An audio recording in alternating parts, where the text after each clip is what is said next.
It was a snowy January, a new year on Sodor. Thomas was furious at Farquhar. His crew were upset. "Don't be silly," they said. "It's just a snowplow." "Well, I don't like wearing my snowplow," said Thomas. "It makes me uncomfortable." "Don't be silly," snapped his driver. "You're going to wear your snowplow and that's that." But it wasn't Thomas's usual snowplow. It was a bright orange snowplow with black and gray all over it. Thomas did not like it at all. He was cross. "I like your plow there, Thomas," said Percy as he puffed by with the mail. Thomas didn't care, and he puffed away with his passenger train. He was so cross he didn't realize what was ahead on the right track.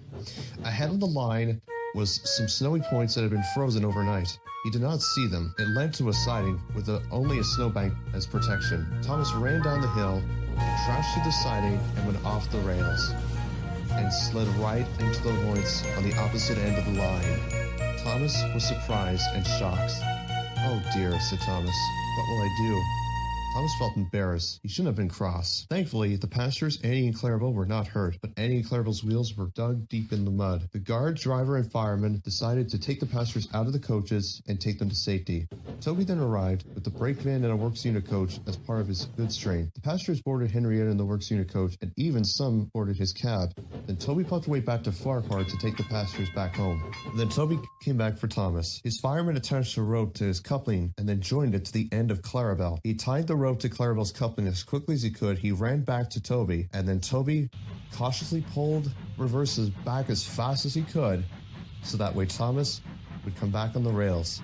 But he had to be careful so that way the coaches or Thomas would not have be misaligned with the rails. At long last, thanks in part to the life-saving rope, Thomas, Annie, and Clarabelle were finally put back on the rails at long last. "Thank you, Toby," said Thomas. "I don't know what I could have done without you." "Oh, thank you, Thomas," said Toby. "Any time." Later, Toby coupled up to Thomas and was about to take him home, but then Sir Topham Hatt arrived. "Thomas, this accident was not your fault.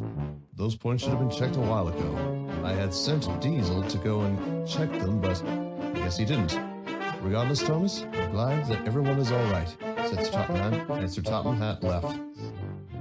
"Well, that was something," said Thomas. "I mean, goodness." "Oh, I know," said Toby. "Besides, what could you done without me?" Who knows," said Thomas. "I would have been Jack Frost all night." The engines laughed as they all puffed back to Farquhar to rest in the shed.